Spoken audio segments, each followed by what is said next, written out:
आप लोगों को के स्टूडेंट क्लास में स्वागत है। इस चैनल को सब्सक्राइब एंड लाइक करना न भूलें और बेल आइकन को बटन दबा दें। आज प्रतिलेखन संख्या 17 लिखाएंगे।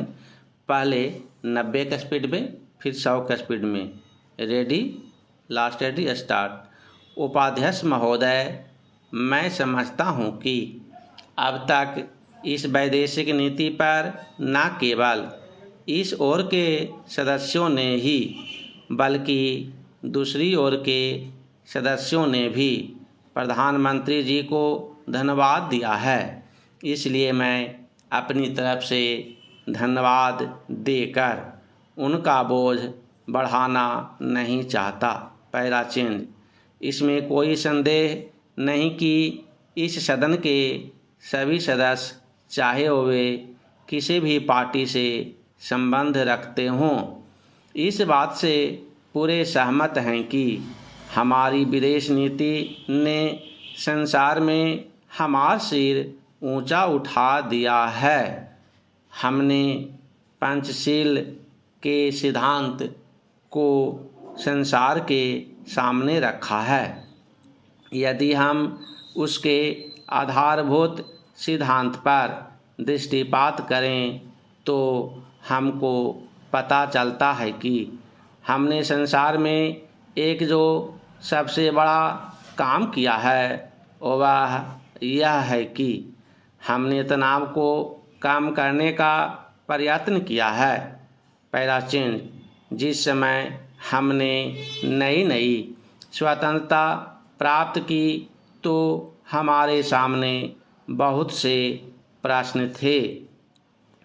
उनके साथ ही हमारे दो गुट थे, जो कि एटम बम और दूसरे बम लिए हुए हमको चुनौती दे रहे थे कि अगर हमने उनमें से किसी एक गुट में सम्मिलित नहीं हुए तो हमको बड़ी कठिनाई होगी।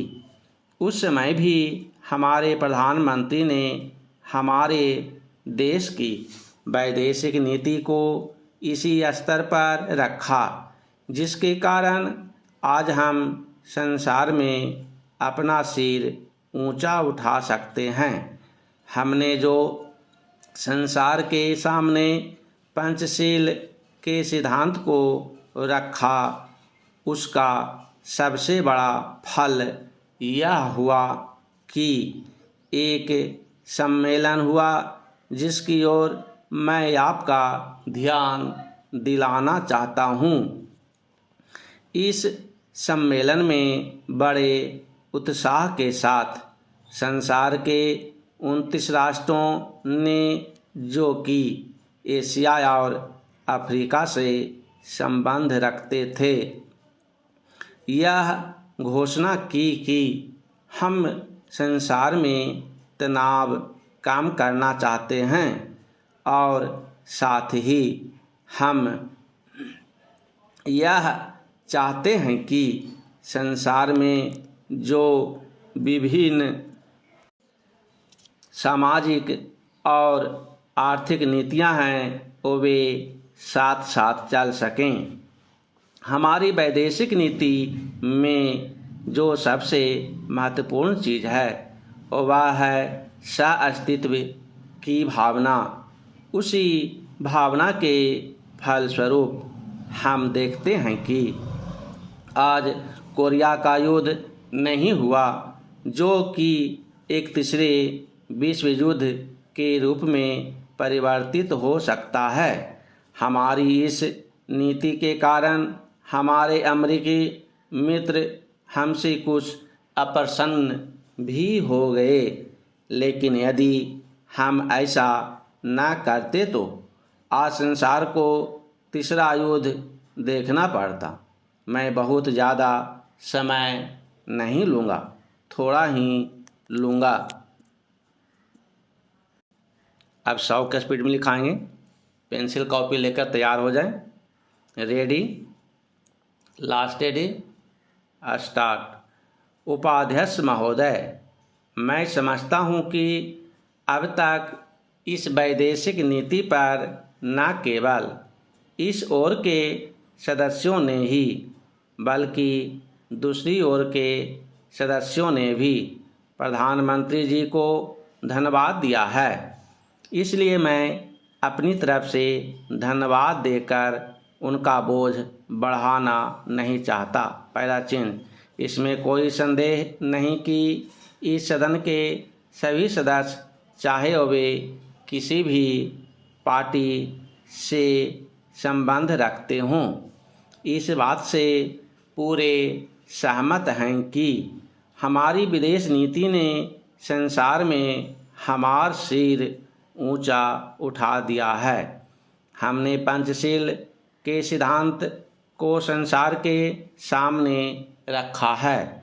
यदि हम उसके आधारभूत सिद्धांत पर दृष्टिपात करें तो हमको पता चलता है कि हमने संसार में एक जो सबसे बड़ा काम किया है वह यह है कि हमने तनाव को कम करने का प्रयत्न किया है। पहला चिन्ह। जिस समय हमने नई नई स्वतंत्रता प्राप्त की तो हमारे सामने बहुत से प्रश्न थे। उनके साथ ही हमारे दो बड़े गुट थे जो कि एटम बम और दूसरे बम लिए हुए हमको चुनौती दे रहे थे कि अगर हमने उनमें से किसी एक गुट में सम्मिलित नहीं हुए तो हमको बड़ी कठिनाई होगी। उस समय भी हमारे प्रधानमंत्री ने हमारे देश की वैदेशिक नीति को इसी स्तर पर रखा जिसके कारण आज हम संसार में अपना सिर ऊंचा उठा सकते हैं। हमने जो संसार के सामने पंचशील के सिद्धांत को रखा उसका सबसे बड़ा फल यह हुआ कि एक सम्मेलन हुआ जिसकी ओर मैं आपका ध्यान दिलाना चाहता हूँ। इस सम्मेलन में बड़े उत्साह के साथ संसार के 29 राष्ट्रों ने जो कि एशिया और अफ्रीका से संबंध रखते थे यह घोषणा की कि हम संसार में तनाव कम करना चाहते हैं और साथ ही हम यह चाहते हैं कि संसार में जो विभिन्न सामाजिक और आर्थिक नीतियां हैं वे साथ साथ चल सकें। हमारी वैदेशिक नीति में जो सबसे महत्वपूर्ण चीज़ है वह है सह-अस्तित्व की भावना। उसी भावना के फलस्वरूप हम देखते हैं कि आज कोरिया का युद्ध नहीं हुआ जो कि एक तीसरे विश्व युद्ध के रूप में परिवर्तित हो सकता है। हमारी इस नीति के कारण हमारे अमेरिकी मित्र हमसे कुछ अप्रसन्न भी हो गए, लेकिन यदि हम ऐसा न करते तो आज संसार को तीसरा युद्ध देखना पड़ता। मैं बहुत ज़्यादा समय नहीं लूँगा, थोड़ा ही लूँगा।